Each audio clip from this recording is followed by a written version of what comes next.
Child, so this week they got Yandy on Love and Hip Hop crying in the confessionals in an orange church lady suit with feathers, looking like the treasurer from the Benevolent Fund, talking about she had an emotional affair with that fine Aunt African over in London, child. So I guess Yandy admitting to cheating.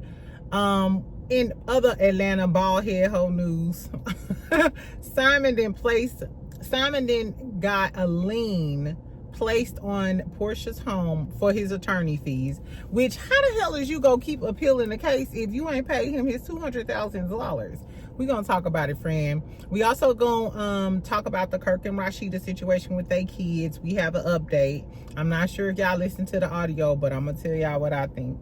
And we're gonna talk a little bit about Love and Marriage Huntsville, because Destiny dirty ass, why did they bring her back? She still ain't got no storyline. I'm gonna read y'all the synopsis for the next episode, and basically we're gonna continue to see Nell and Tisha get into it. At what point does Miss Nell drag Tisha? Can y'all go wig for wig? Anyway, child, get you a little cocktail. Welcome back and happy Tuesday, friend. Exactly. What type of mood y'all in today? I'm in a cool mood. I got a lot of sleep or whatever. I'm still kind of tired. Exactly. So hopefully if I go to the gym today, I'll get my shit together. But nevertheless, we here. we here, so we won't get fined. So make sure you like the video, subscribe, and do all of the things. First, let's just talk about Yandy. So yeah. So Yandy sits down in this new sneak peek from the show tonight, which of course I'm gonna watch it. If I'm up and I ain't got nothing to do, we might can go live tonight. I said I was gonna go live a few times this week, so I'm gonna watch the show. So in the scene, her and Mendecees sit down. She's talking about her ex-manager. Remember, her ex-manager was putting her on blast, saying that Yandy fired him.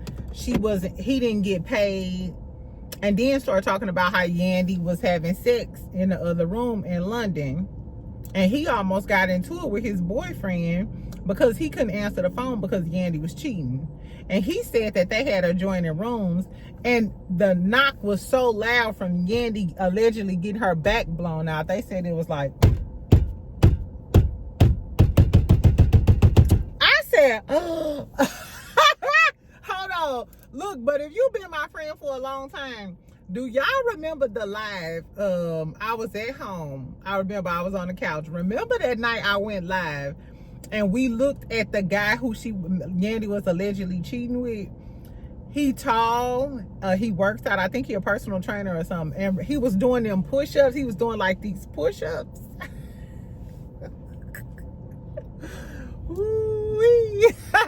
Anyway, child, but Yandy on the show, true to form as Yandy being a liar. We've been knowing Yandy as a liar since Love and Hip Hop New York from a very long time ago. So true to form, Yandy tells Mendecees she had an emotional relationship with somebody else. Child, just looking at the way that man built, it was way more than emotional. You flew all the way to London for an emotional relationship? Yandy, that man about 6'5", got like a 9-pack. You went over there to get your black back blown out. That's what you did. You went over there to your best friend was right when he was so, you know how everybody was like, oh, he doing it for clout, he doing it for clout. The best friend, her ex-best friend, he wasn't lying on Yandy. He wasn't lying, Yandy. You was over there with that man. Now you telling Mendecees, I was having an emotional. Yandy and Mendecees, see, fucking around with Kirk and Rashida. They done got jealous, put all y'all business on Front Street. So Yandy, you right. You trying to act like the perfect couple. Mendecees allegedly messing with a married girl. All the girls in the DMs. You getting your black back blown out in London in a church outfit. Yandy, what the fuck is going? I don't know, child. So maybe they are in an open relationship. Maybe they swingers. I think people need to mind their own business. But y'all on the show. Y'all on the show. Exactly. So now we talking. And you know how this all started. Because Yandy was trying to defend Rasheeda and got in Jasmine business. You should have never took your green-eyed ass over there trying to be smart with Jasmine. And now look, the shit didn't hit the fan. Mendecees may have a married girlfriend. You getting your black back blown out by Injurio Ungambe. I think, what was his name? I know his name.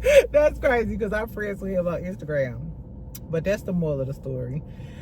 I guess I want to see if Sierra gonna end up getting into it with Yandy, because you know Sierra just exposed her, and then Sierra kind of backpedaled in Coochie Pop and kind of like apologized. I don't know, child. But Love and Hip Hop is pretty good, so I'm gonna watch it tonight. We're gonna see what the tea is. I just pray that they have a reunion episode so we can see everything that's going on. Speaking of Love and Hip Hop and everything that's going on, child, I can't even sleep 8 hours. I only slept 6 hours last night, but that's a full night's rest for me. Baby, why in the Kirk and Rashida Frost and the unaliving of rapper T Hood, the mother of T Hood, the rapper that got killed, she dropped audio. She was recording K Frost while they were talking on the phone, who is Kirk's daughter. She was recording her, and the girl said that SWAT was called. First of all, she said that they never called the police. The family called the police. So first of all, if you love him and that's your soulmate, why didn't you call the police? Because I'm sorry, if somebody I love gets shot in front of me, I'm calling the police. I'm calling the ambulance immediately, because maybe a few seconds can be a matter of life and death. So they never called the police. Then you heard Kay telling the mom SWAT was called and they did put him in custody. And the mama like, well, if they put him in custody, if you told them the truth that your brother shot him 5 times, then they wouldn't have released him. Then she says, I don't know, you can talk to them about it, but I don't condone that shit, brother or not. I said, what the fuck? Baby, I couldn't go no further. I said, what? Girl, your man gone. He ain't coming back. May that young man rest in peace. But I'm sorry. I don't give a... It ain't nobody walking around that can make me snitch on my brothers. Nobody. What did he do? No. I've been standing 10 toes down for them all of these years. A motherfucker can come. Did so-and-so, did he steal it? No. Did he cheat on you? No. Did he? No. I'm talking about... Y'all might think I'm a serial killer or something, the way I can laugh at my brothers with a straight face. No. I cannot believe that girl straight. I was like, oh my God. So Gwinnett County is handling the investigation, and the rapper's mother is claiming that they're not handling it properly, or maybe they're giving for whatever reason, maybe they're giving the Frost family some leeway. But I wouldn't understand either if a man's been shot in the back 5 times and then y'all take the son into custody. This is all alleged, because we don't know if all of this is true.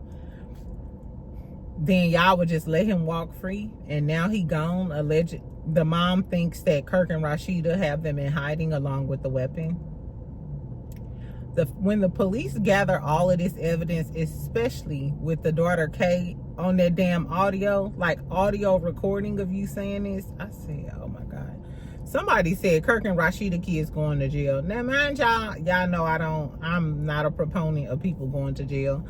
And I asked y'all yesterday, would you tell your kids to go and accept that responsibility? And a lot of y'all said y'all would take them there. Y'all would take them there and maybe get them a good attorney. To each his own, but if it was, which I don't have kids, but if it was my brothers, I don't know.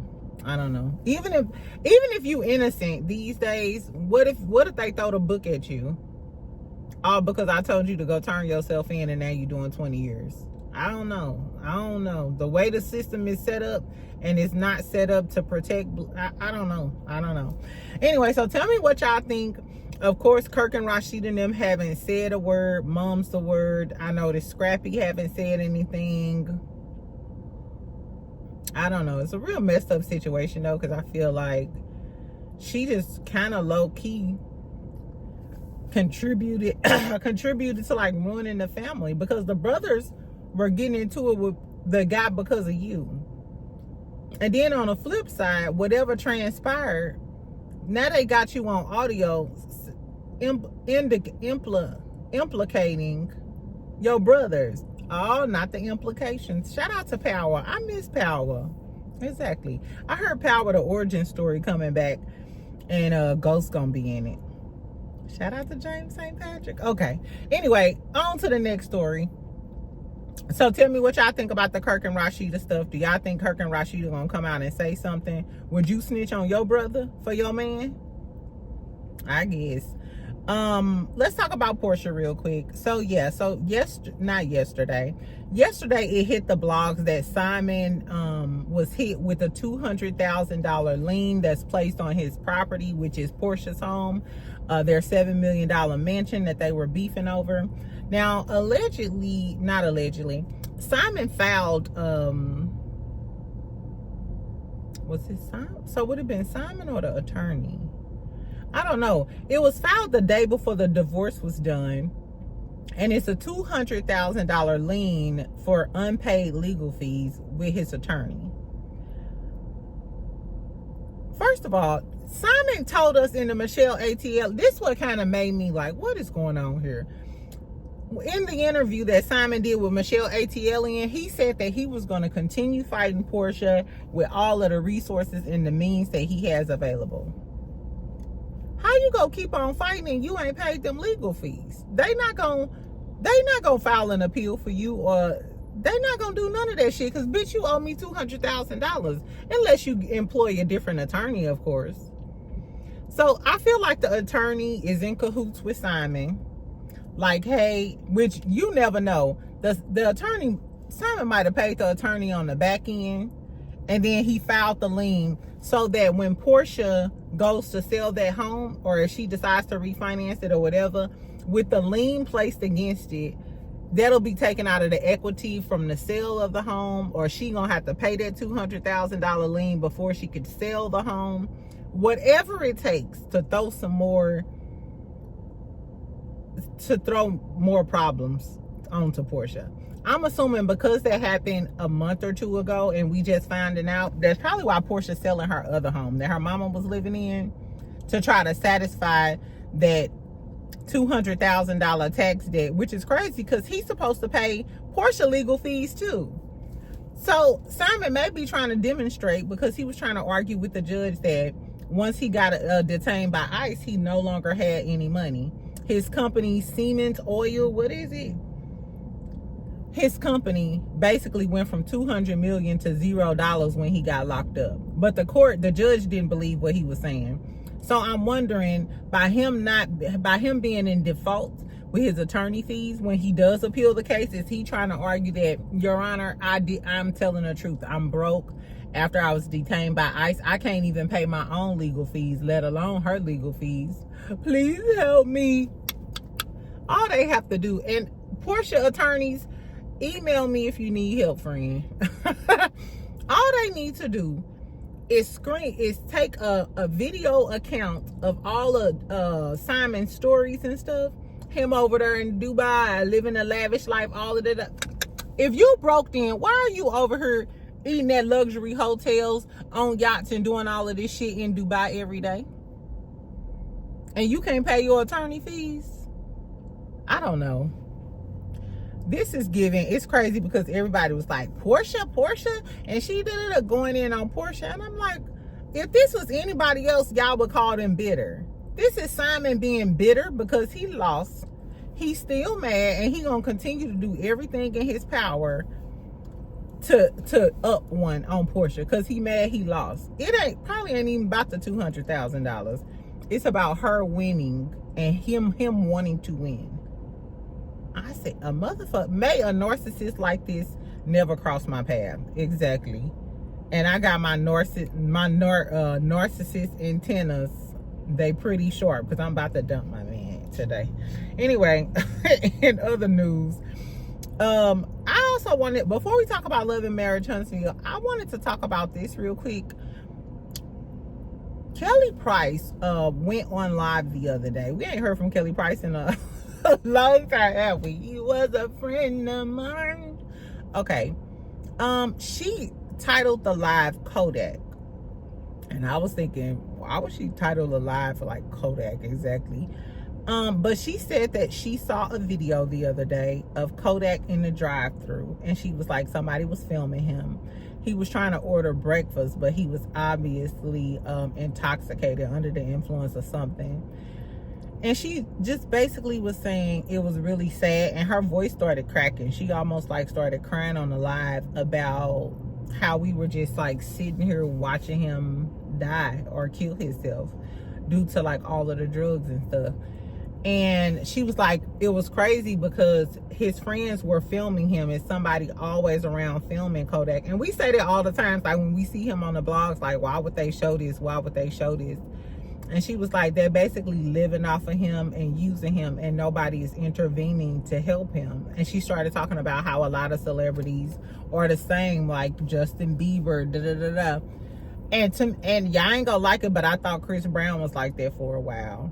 I feel like he's a lot healthier now, like compared to like 5 years ago. Remember when he was like real thin and stuff like that? I'm not sure, but I love the fact that she spoke on it. Some people was talking shit in the comments, but that's one of the reasons why I never really got into Kodak. I like some of his songs, like I like Super Gremlin. I used to live in Florida, of course, so they always, you know, they love Kodak down there.